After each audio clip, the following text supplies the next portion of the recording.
అందరికీ నమస్కారం. The education ఛానల్కి స్వాగతం. చాలామంది బీటెక్ ఎలాంటి కాలేజీలో చేరాలి అనే ప్రశ్న వేస్తూ ఉంటారు. కొంతమంది పలానా క్యాంపస్లో పలానా బ్రాంచ్ మాకు వచ్చేలా ఉంది, మేము చేరొచ్చా అనే క్వశ్చన్ ఎక్కువగా అడుగుతూ ఉంటారు. ఇప్పటికే జేఈ మెయిన్ సంబంధించినటువంటి పర్సంటైల్స్ క్లారిటీ వచ్చింది కాబట్టి, ఎంత ర్యాంక్ వస్తుందో దాదాపుగా ఒక అంచనా ఉంది కాబట్టి, ఎవరెవరికి ఎక్కడెక్కడ వస్తుంది, ఎక్కడొస్తే ఏ బ్రాంచ్లో చేరొచ్చో ఇలాంటి చాలా సందేహాలు అనేక మందిలో ఉన్నాయి. ఇక అడ్మిషన్స్కి 4 నెలలు గడువు ఉంది. అడ్మిషన్ టైంకి చాలా రకాల మార్పులు వస్తాయి. ఇంకా స్టూడెంట్స్ చాలా ఎగ్జామ్స్ రాయాల్సి ఉంది. వాటన్నింటి తర్వాత మరింత స్పష్టత వస్తుంది. అయితే ఇప్పుడు ఏ క్యాంపస్లో చేరాలి, ఎలాంటి క్యాంపస్ను చూస్ చేసుకోవచ్చు అన్న దాని మీద అనేక మంది ప్రశ్నలు అడుగుతున్నటువంటి తరుణంలో కొంత స్పష్టత ఇవ్వడం కోసం ఈ వీడియోలో మీకు చాలా వాల్యుబుల్ సమాచారాన్ని అందించే ప్రయత్నం చేస్తాం. వీడియోని చివరి వరకు చూడండి. దాంతోపాటుగా ఛానల్ని సబ్స్క్రైబ్ చేయడం, హైప్ వచ్చినప్పుడు ఖచ్చితంగా వీడియోకి హైప్ ఇవ్వడం మిస్ అవ్వకండి. ఇక ఎవరికైనా పర్సనల్ గైడెన్స్ కావాలంటే కింద స్క్రీన్ మీద కనిపించే నెంబర్లో కాంటాక్ట్ చేయండి. మీకు అవసరమైన సమాచారం పర్సనల్ గైడెన్స్తో అందిస్తాం. ఇక ఈ వీడియోలో మనం తెలుసుకోబోయేటువంటి అంశం, చాలామంది అడుగుతున్నటువంటి వాటిలో ప్రైవేట్ యూనివర్సిటీలు, ముఖ్యంగా విట్ వెల్లూరులో చేరొచ్చా, ఎస్ఆర్ఎం విట్ ఏది బెస్ట్, ఈ రెండు కాకుంటే కేఎల్ యూనివర్సిటీ ఎట్లా ఉంటుంది, కాకుంటే థాపర్ ఇన్స్టిట్యూషన్ పరిస్థితి ఏంటి, ఇట్లా చాలా రకాల ప్రశ్నలు మనకి వీడియో కింద కామెంట్స్లో రూపంలో వస్తున్నాయి. ఇలాంటి వాళ్ళంతా చేయాల్సింది ఏంటంటే, మీరు ఖచ్చితంగా ఒకసారి ఏ ఇన్స్టిట్యూషన్ సెలెక్ట్ చేసుకోవాలనుకున్నా ఎన్ఐఆర్ఎఫ్ సంబంధించినటువంటి ఈ ర్యాంకింగ్ ఫ్రేమ్వర్క్ని మీరు ఖచ్చితంగా ఒకసారి సెర్చ్ చేయండి. మీరు వెబ్సైట్లో గూగుల్ చేసి ఒక్కసారి చూడండి. విట్లో చేరాలనుకుంటున్నారా, అమృత అనుకుంటున్నారా, ఇది కాకుంటే బెంగళూరులో ఏదైనా ఇన్స్టిట్యూషన్ అనుకుంటున్నారా, ఏ సంస్థలో చేరాలనుకుంటున్నాం, ముందు ఒక్కసారి ఎన్ఐఆర్ఎఫ్కి వెళ్ళి అక్కడ వాళ్ళు ఇచ్చినటువంటి అఫీషియల్ డేటా, సెంట్రల్ గవర్నమెంట్కి ఇచ్చినటువంటి డేటా, కేంద్ర ప్రభుత్వ మానవ వనరుల మంత్రిత్వ శాఖ పర్యవేక్షణలో వాళ్ళు ఇచ్చినటువంటి డేటాని పరిశీలించండి. ఎందుకంటే చాలామంది బ్రోచర్లో చెప్తుంటారు, మాకు ₹1,00,00,000 ప్యాకేజ్ వచ్చింది, 80 లక్షల ప్యాకేజ్ వచ్చింది, 70 లక్షల ప్యాకేజ్ వచ్చింది, ఇలా చాలా లెక్కలు చెప్తుంటారు.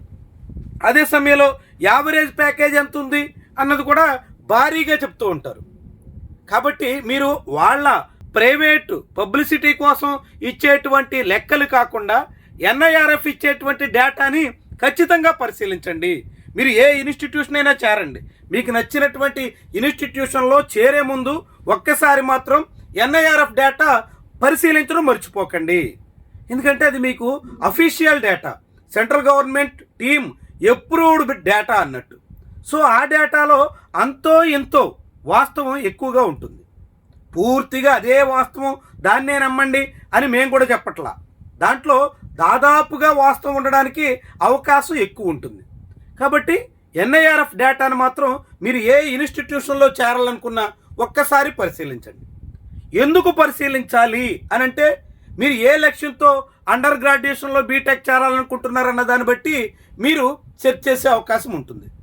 మీరు బీటెక్ చేసి ఆ తర్వాత హైయర్ ఎడ్యుకేషన్ ఎంటెక్ అబ్రాడ్లో ఎక్కడో చేసి సెటిల్ అవ్వాలనుకుంటున్నారా, కాకుంటే గేట్ రాసి ఇండియాలోనే మంచి ఇన్స్టిట్యూషన్లో ఎంటెక్ కూడా చేయాలనుకుంటున్నారా, అంటే హైయర్ ఎడ్యుకేషన్స్ వైపు వెళ్ళే ఆలోచనతో ఉన్నారా, లేదు బీటెక్తో మంచి ప్యాకేజ్ మంచి ప్లేస్మెంట్ సాధించే లక్ష్యంతో ఉన్నారా, ఇది మీకు క్లారిటీ ఉండాలి. మీకు క్లారిటీ ఉంటే దానికి తగ్గట్టుగా మీ ఇన్స్టిట్యూషన్ ప్లాన్ చేసుకునే అవకాశం ఉంటుంది. ఎందుకంటే కొన్ని ఇన్స్టిట్యూషన్స్లో చాలా మంచి అవకాశం ఉంటుంది దేనికంటే హైయర్ ఎడ్యుకేషన్ వైపు వెళ్ళడానికి. కొన్ని ఇన్స్టిట్యూషన్లో చాలా మంచి ప్లేస్మెంట్స్ దక్కుతూ ఉంటాయి. సో అలా మీరు ఏ కాన్సెప్ట్తో ఉన్నారు, మీ లక్ష్యం ఏం పెట్టుకున్నారు అన్న దాన్ని బట్టి మీ ఇన్స్టిట్యూషన్ కూడా బేస్ అయి ఉంటుంది. ఇక్కడ నేను మీకు ఒక డేటా చూపిస్తాను. ఇది కూడా ఎన్ఐఆర్ఎఫ్ వెబ్సైట్ నుంచి వచ్చిందే, మేమేం సృష్టించింది కాదు, మా సొంత వ్యవహారం కూడా కాదు. ఇది విట్ వాళ్ళ డేటా. విట్లో 2023-24 అంటే మొన్నటి ఏడాది, ఆ ఏడాది 5,964 మంది గ్రాడ్యుయేట్స్ అయితే ఆ ఇన్స్టిట్యూషన్లో చేరినటువంటి మొత్తం స్టూడెంట్స్లో 5,964 మంది గ్రాడ్యుయేషన్ కంప్లీట్ చేశారు, బీటెక్ కంప్లీట్ చేశారు. వాళ్ళు పోటీ పడితే 4031 మందికి మాత్రం ప్లేస్మెంట్స్ దక్కాయి. అంటే 5964, అంటే 6000లో 4000 మందికి ప్లేస్మెంట్స్ వచ్చాయి. ఎక్కడిది? విట్ వెల్లూరులో చదివితే ఇక ప్లేస్మెంట్ గ్యారంటీ అని చాలామందే భావిస్తూ ఉంటారు. అందుకే ఎంత ఫీజు అయినా సరే, అది 4 లక్షలు ఏడాదికైనా 5 లక్షలైనా, మీరు ఏ స్లాబ్లో ఫీజు ఫిక్స్ అయినా చెల్లించి చేరిపోదాం అనేటువంటి ఆతృతలో ఉంటారు. హోమ్ బ్రాంచ్ వెల్లూరులో వస్తే చాలు అని ఆశించేటువంటి వాళ్ళు కూడా ఉంటారు. అలాంటి వాళ్ళకి వీళ్ళు అధికారికంగా ఇచ్చినటువంటి డేటా ఒక్కసారి మాత్రం చెక్ చేయండి. వాళ్ళు ఇచ్చినటువంటి డేటానే ఇది. 5964 మంది గ్రాడ్యుయేట్స్ అయితే అందులో 4031 మందికి మాత్రం ప్లేస్మెంట్ వచ్చింది. ఈ ప్లేస్మెంట్లో యావరేజ్ ప్లేస్మెంట్ ఎంత అయ్యా అంటే 8,99,000 రూపాయలు, అంటే 9 lakhs యావరేజ్ ప్యాకేజ్. అంటే మీరు రిటర్న్ ఆన్ ఇన్వెస్ట్మెంట్ ఎట్లా ఉన్నట్టు? రిటర్న్ ఆన్ ఇన్వెస్ట్మెంట్ అంటే మీరు స్టూడెంట్ కోసం 4 ఏళ్ల బీటెక్ డిగ్రీ కోసం ఖర్చు పెట్టేది, అక్కడ ప్యాకేజ్ ద్వారా వచ్చేది ఎలా, ఎంత అన్నది మీకు ROI, రిటర్న్ ఆన్ ఇన్వెస్ట్మెంట్ అంటారు. ఇక్కడ రిటర్న్ ఆన్ ఇన్వెస్ట్మెంట్ చూస్తే మీరు బీటెక్ విట్లో కంప్లీట్ చేయడానికి దాదాపుగా 20 లక్షల రూపాయలు పైబడినటువంటి ఖర్చు అవుతుంది సగటున ఒక్కొక్క స్టూడెంట్కి. 20 లక్షలు ఖర్చు పెట్టినప్పుడు ఇక్కడ యావరేజ్ శాలరీ 9 లక్షల ప్యాకేజ్ ఉంటే మీరు ఎప్పటికీ ఎలా? మరి ఆలోగా పెరిగే వడ్డీ, దాని ఖర్చులు, ఇదంతా రిటర్న్ ఆన్ ఇన్వెస్ట్మెంట్ 3 ఏళ్లకు కానీ మీ చేతికి వచ్చే అవకాశం లేదు. అదే మీరు 10 లక్షల ఫీజుతో బీటెక్ అయిపోయే కాలేజీలో చేరి అక్కడ 7 లక్షలు 8 లక్షలు ప్యాకేజ్ వస్తుంటే ఇక్కడ యావరేజ్ ప్యాకేజ్ ఎంత అంటే 7 లక్షలు కనిపిస్తుంది. కానీ అక్కడ మీరు డిగ్రీ కోసం పెట్టే ఖర్చు ఎంత? 10 లక్షలే. అంటే మీరు ఏడాదిన్నరలోనే మీ ROIని కంప్లీట్ చేస్తారు. కానీ 20 లక్షలు ఫీజు చెల్లించి ఇక్కడ యావరేజ్ ప్యాకేజ్ 9 లక్షలే ఉంటే మీ ROI సంగతి ఆలోచించండి. మీరు ఆలోచించాల్సిన కీలకమైనటువంటి విషయం ఇది. అదేవిధంగా హైయర్ ఎడ్యుకేషన్కి వెళ్తున్నటువంటి వాళ్ళు ఎంతమంది? ఇది కూడా ఇక్కడ ప్రతి ఇన్స్టిట్యూషన్ ఇయర్ వైజ్గా తమ డేటా ఇస్తారు. మనం 23-24 ఫైనల్గా ఇచ్చారు కాబట్టి దాన్ని చూస్తున్నాం. సరే, ఇది SRM. మనం విట్ ఒకటే చూసి ఏదో విట్టు మీద మన వ్యతిరేకతతోనో విట్ అంటే మన గిట్టగా చెప్తున్నటువంటి డేటా కాదు. ఇది NIRF అధికారికంగా సెంట్రల్ గవర్నమెంట్ అందరికీ అందుబాటులో ఉంచినటువంటి డేటా మాత్రమే. సో ఇందులో SRM చూడండి, 4552 మంది వాళ్ళ క్యాంపస్లో, SRM చెన్నై హెడ్ క్వార్టర్ కాబట్టి అక్కడ వాళ్ళ దగ్గర బీటెక్ కంప్లీట్ చేస్తే 4210 మందికి ప్లేస్మెంట్ వచ్చింది. 4552కి 4210 మందికి, అంటే ఎక్కువ మందికి ప్లేస్మెంట్ దక్కింది.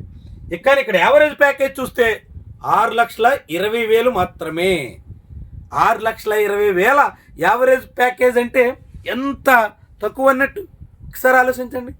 ఇంత తక్కువ యావరేజ్ ప్యాకేజ్తో మీ ROI ఎప్పటికీ రీచ్ అయ్యాను? SRM లెవెల్ ఫీజులు చెల్లించిన తర్వాత మీకు ఎప్పటికి దక్కాను?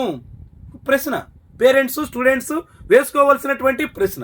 అంటే ఎందుకనే ఎక్కడైనా ఏ ప్రైవేట్ ఇన్స్టిట్యూషన్లోనైనా మీరు చేరాలనుకుంటున్నప్పుడు ఇది SRM, వీట్ ఇవే కాదు, అమృత అయినా, శస్త్ర అయినా, అవి కాకుంటే ఇక మణిపాల్ అయినా, కాకుంటే MS రామయ్య అయినా, ఏ ఇన్స్టిట్యూషన్లో మీరు చేరాలనుకుంటున్నా అన్నిటికీ సంబంధించినటువంటి డేటా NIRF వెబ్సైట్లో అధికారికంగా అందుబాటులో ఉంది.